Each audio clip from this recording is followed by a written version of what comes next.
Hello everybody, and we're about to continue our Let's Play series of Dark Souls Remastered.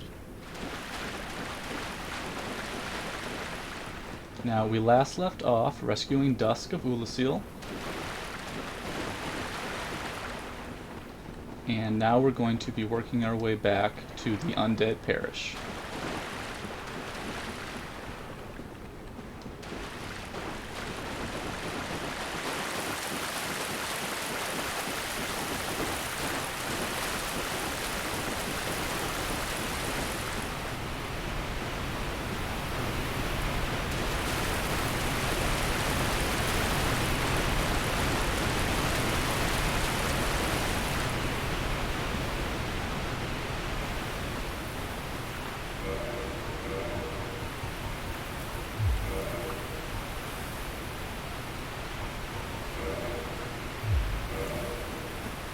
Just in case we missed any item descriptions, let's just talk to Dusk again real quick and see if any of her items have any helpful information on our journey.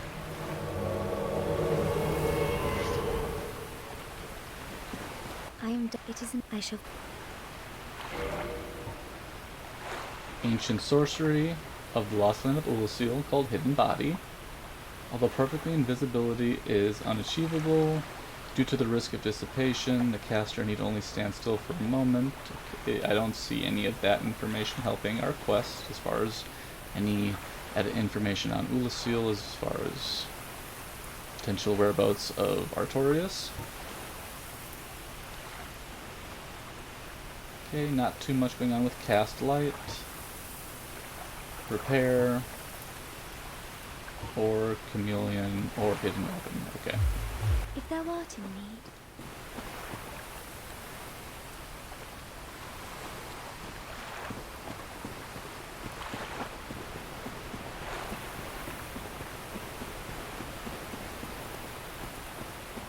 Okay, so we do have a little bit of souls, but we are also right by a little fun little area where there's a hero that has been locked away. So the smart thing to do is to just cash in your souls. But we're already right here. So we might as well just give it a shot and see how it goes.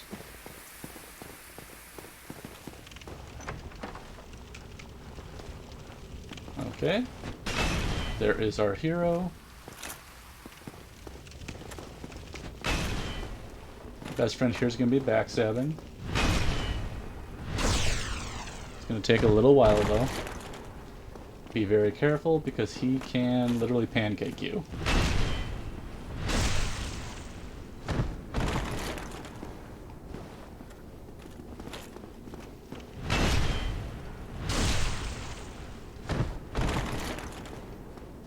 Just kind of keep doing this over and over again.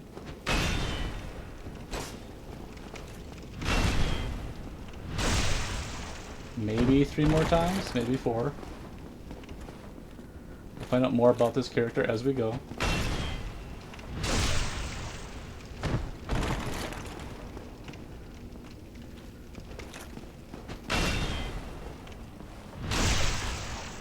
Maybe 3 more times.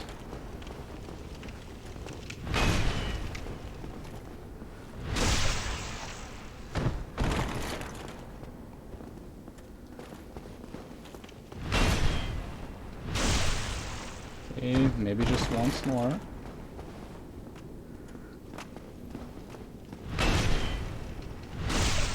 And there we go.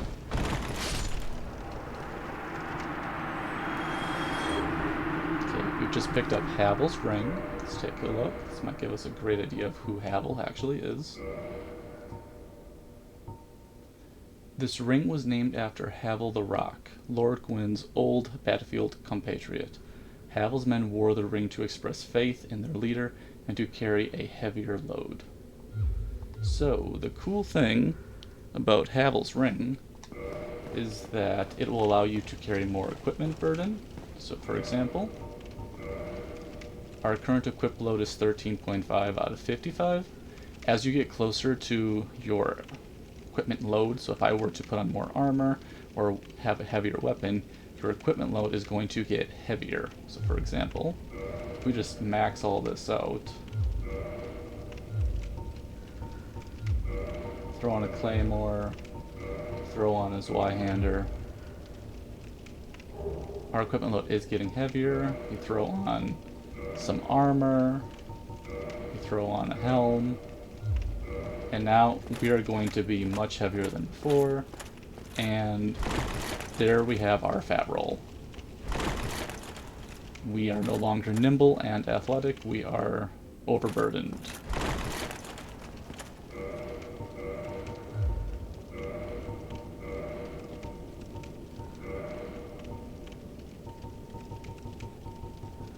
So we're just going to switch all of this out.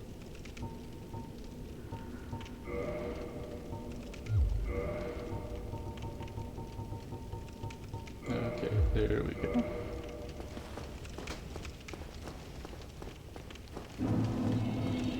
And just to kind of show you where we have gone, we're back in the Undead Burg. It's always a kind of a cool part to see again another interconnected area of the game. And you are right back here by the guy who pushes the boulder down by you.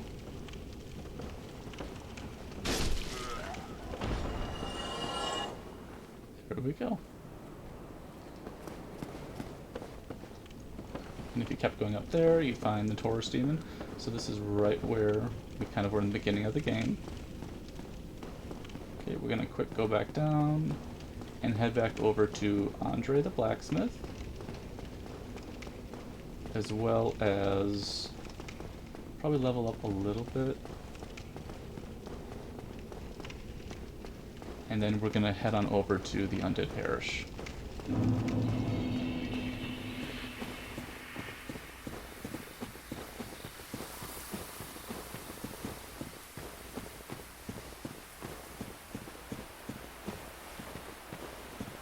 I would say Havel's ring is probably one of the best rings in the entire game, especially if you are using very heavy equipment.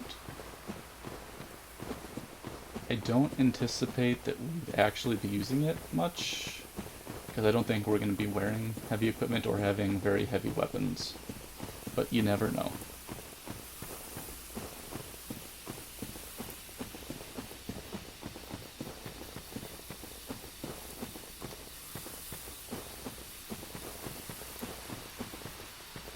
At some point I'll probably switch to a lighter shield, just because I think it might look a little cooler, and the lighter shields tend to be pretty helpful when you're trying to parry. It's a little slower than, like the buckler for example, is a really good parrying shield.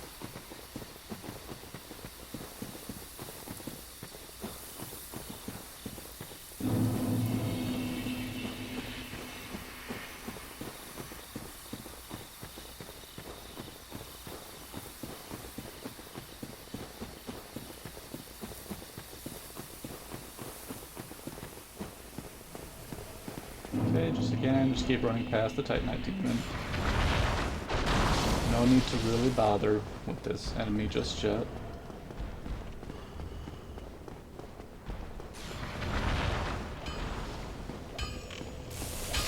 Well, hello again. You seem to need anything. Okay, let's just see if we have anything we'd like to buy or repair. Purchase anything.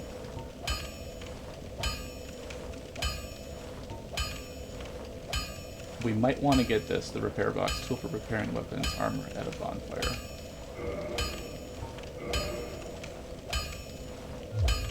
Don't get yourself killed. So now whenever we go to a bonfire, we'd actually be able to repair our weapons ourselves.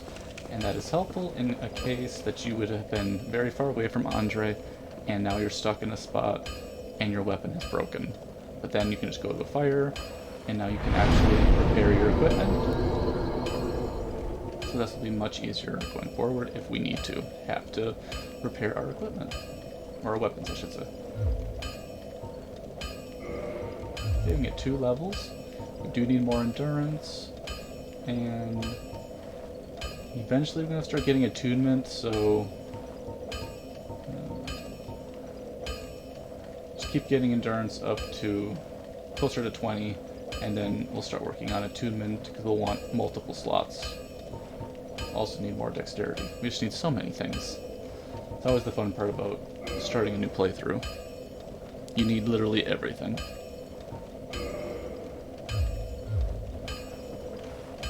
But we might actually be able to use some souls. Okay, let's just keep these for when we need them for anything. But the soul of the moonlight butterfly, which we acquired in an earlier episode. Soul of the moonlight butterfly, which flitters in the dark root garden. Special beings have special souls. The butterfly's soul is a creation of Seath the Scaleless, used to acquire a huge amount of weapons or to create a unique weapon. Used to require a huge amount of souls or to create a unique weapon. So this is really good if you are a magical character, because you can create the, I believe, the Moonlight Butterfly Horn, which is a pretty cool spear made out of the butterfly. We're not going to be a intelligence-based character, so we might as well just use it, because we're not going to be using that weapon. Okay, let's see. We need a little bit more to get another level. Might as well just take a little bit, seeing as we're already there.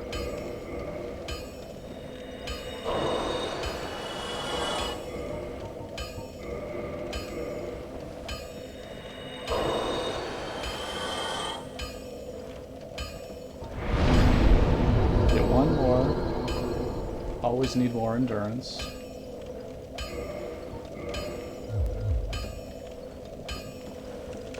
Okay.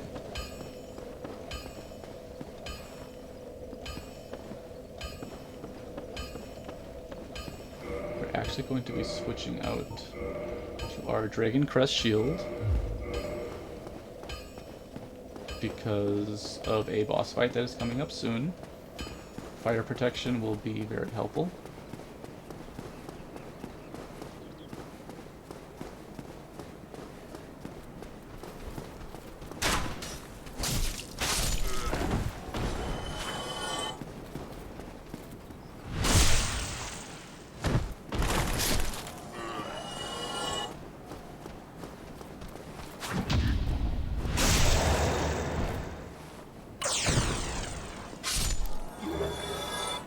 Hoping for some shards, still not getting any of those. We don't really have to worry about these guys. But we do have to go up here.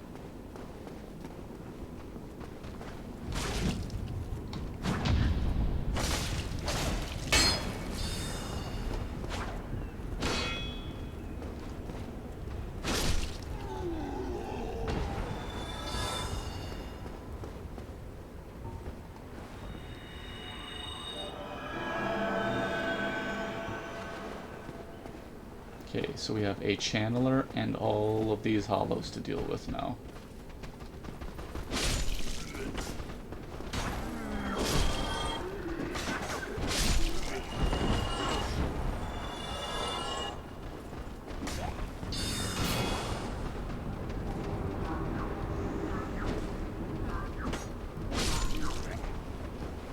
Okay, I'm assuming he buffed a lot of these remaining hollows. And he's just going to be hanging out over there. Maybe we can draw them over. Because you don't want to fight them all at once. Feel kind of pinched up there.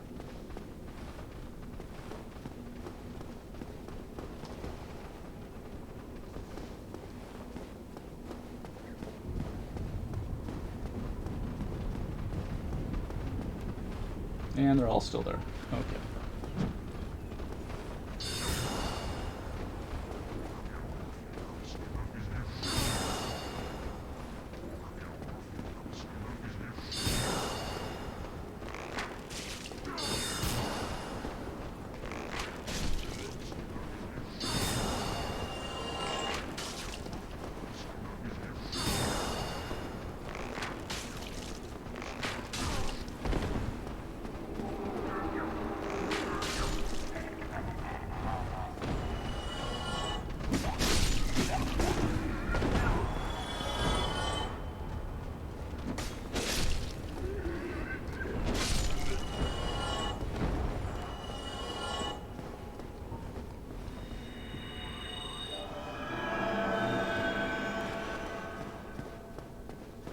Okay, we're going to continue exploring the parish. Make sure we don't forget anything. Another soul item.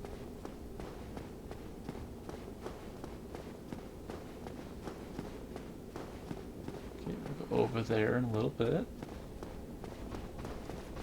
See, this is where we were. That's where we fought the big black knight, and then we took the firekeeper soul, and now we're working our way up.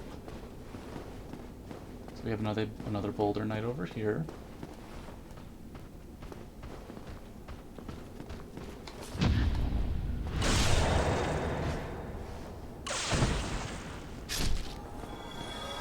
Still no boulder side sword. Very hard to get, by the way, but a very good weapon if you can get it.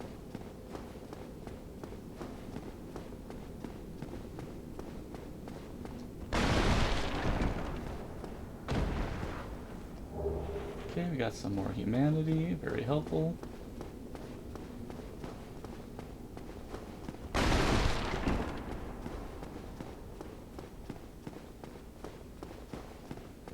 Oh, still human, are you? Then I am in luck. Could you help me? As you can see, I am stuck without recourse. Okay, we're going to open the door using that mystery key we found. Kind of by where the piggy on the metal piggy was. Thank you. Yes, sincerely. I am Knight Lordran of Karim. I truly appreciate this. And I guarantee a reward. Only later. Yes, very sorry. I've just been freed. Okay, so this is Lordran. He's got some pretty cool armor right here. And he's a part of a side quest that we will be using throughout the game. At least the first half of the game. So we're just going to leave him be right now, and he will eventually show up at Firelink Shrine. And then we will go from there for his quest. His quest actually has two opportunities. You can do option A, which is essentially not doing his quest and then just kind of getting rid of him. And then you can get his ring right away in the game, which is a very powerful ring. Or you can actually do his quest, and it's a little more complicated, a little more involved, but you can get his armor and the ring. And his armor is pretty cool, and we might actually want to be using that armor in the game just for fun, because it looks nice.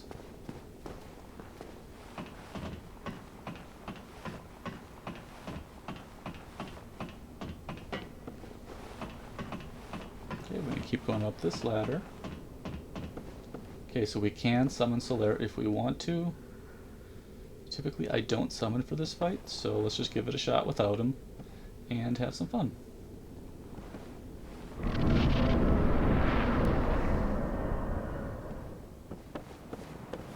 You'll notice we've got some statues of gargoyles.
You'll see why we wanted a shield that is good for fire protection.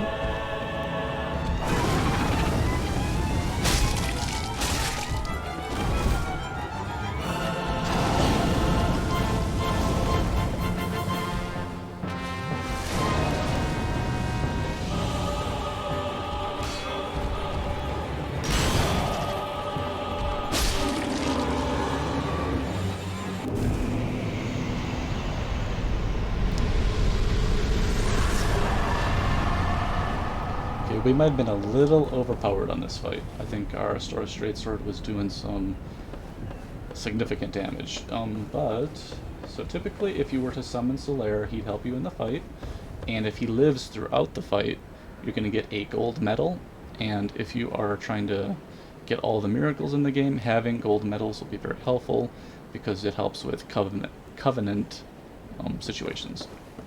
So as you can see, it is a 1 versus 1 fight with the one gargoyle, but as the fight continues, another gargoyle comes down, and then you're fighting both of them. You always want to get rid of the first gargoyle as fast as possible, just because it's much easier to deal with one rather than both of them. And if you see, we can see some cool stuff up there. So we'll eventually be going up there later on in the game, and I'd like to say that's a very special area, like the Duke's Archives way up there. So that's going to come into play much later. Let's see if we can see anything else while we're up here. Ooh. So this is where the Andre is, I believe. It's always nice to see how connected everything is. I don't think there's anything on the sides that we'd have to pick up. Okay, let's just go up and keep going.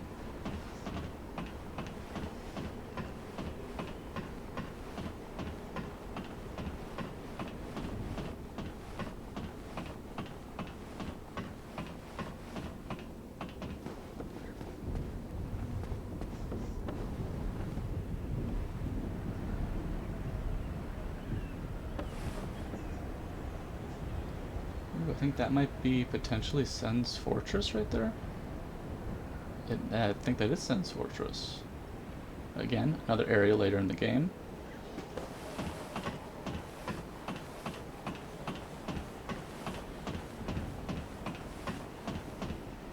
Okay, so we are ready to hit up our first Bell of Awakening.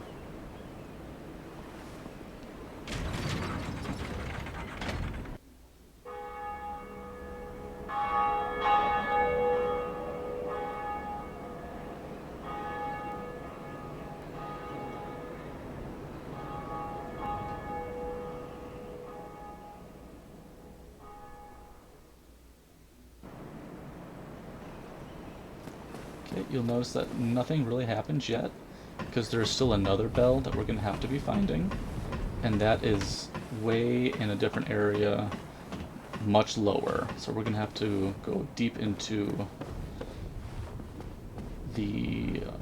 well, you'll see when we get there, but it is essentially we got to get all the way to Blighttown, and that is much deeper than where we are now, because we're at the surface level. So it's going to be kind of fun checking that out.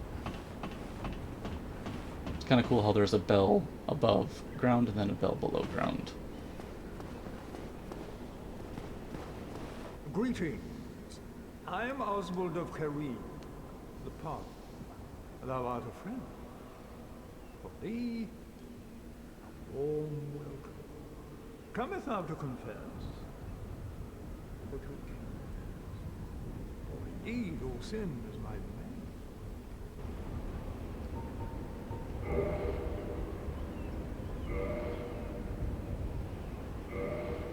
Okay, so some cool items that you can pick up. A purging stone, ash-colored stone encasing a skull, secret treasure of Arstor, the Earl of Careem, reduces curse buildup and breaks curse. Humans are helpless against curses, and only can redirect their influence. The purging stone does not dispel curses, but receives them as a surrogate. The stone itself was once a person of some other being. That's pretty cool, but there are some areas in the game where you can become cursed. If you are cursed, you're not going to have a very good time, because your health is essentially cut in half. We currently won't be needing it. We might not need it at all throughout the playthrough. Once we get to an area that might involve some cursing, this might be a good thing to pick up, though. We have Karmic Justice, which is a miracle. Miracle of the Black-Haired Witch Velka, temporary auto counter versus heavy damage. For each sin there is a punishment, and it is the task of Goddess Velka to define the sin and mete out the punishment. I've actually never used Karmic Justice. And then we have Velka's Talisman, a medium for casting miracles of the gods. This black tuft of hair that serves as a talisman belongs to Velka, goddess of sin. It casts miracles not by drawing upon faith, but intelligence. So the interesting thing with talismans is that they are typically faith-based. So as you upgrade your faith levels, your faith-based weapons will become stronger. However, Velka's talisman works with upgrading intelligence rather than faith. I do believe you would still have to hit your faith requirements for certain miracles, but the intensity of the miracle is going to be enhanced by intelligence and the use of Velka's talisman if you were using that instead of a faith-based route. We have the Blood Bite Ring, one of the infamous bite rings commissioned by Sir Arster of Kareem. Despite the dreadful rumors surrounding its creation, this ring is an unmistakable asset in its ability to help prevent bleeding. I don't think we're going to need it, so we're not going to really be picking that one up. We also don't need Poison Bite Ring at the moment. I've actually never really used the Poison Bite Ring, but it's going to help if you are trying to prevent poison buildup. And then you can also pick up another Ring of Sacrifice. Thou art welcome any time. It is only human to commit a sin. Okay. And I believe we will actually have to take a homeward bone to get out of here. I'm pretty sure we can't just walk down. Oh, might be able to actually. Yes, we can. We don't even have to bone. Okay.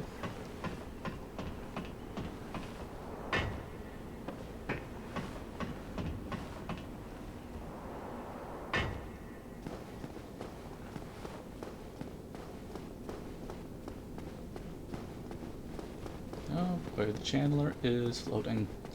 Just awesome.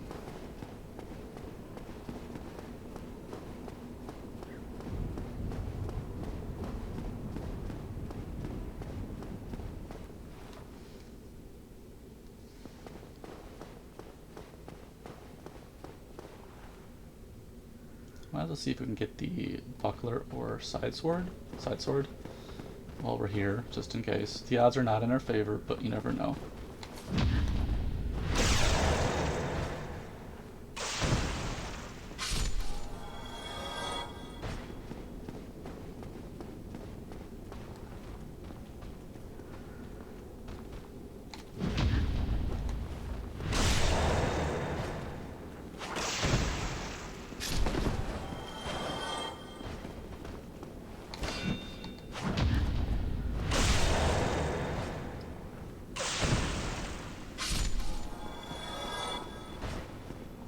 Okay, looks like we are just picking up some souls.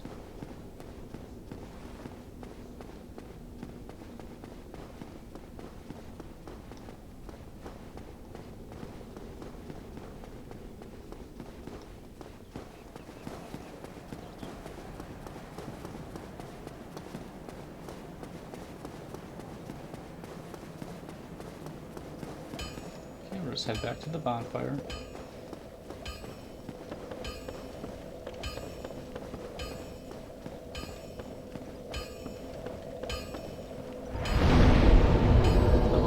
More. Looks like we can finally get our endurance up to 20, which is good.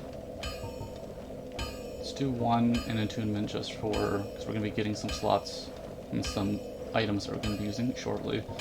And endurance, we always need more. So we'll keep going with endurance, and then we'll start working attunement and dexterity a bit.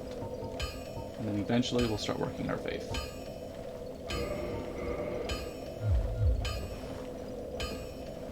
I think that is actually a good point to stop this one. In our next video, we're going to be exploring the lower Undead Burg and be taking out another potentially frustrating boss. But I would like to thank all of you for tuning in, and we will talk again real soon.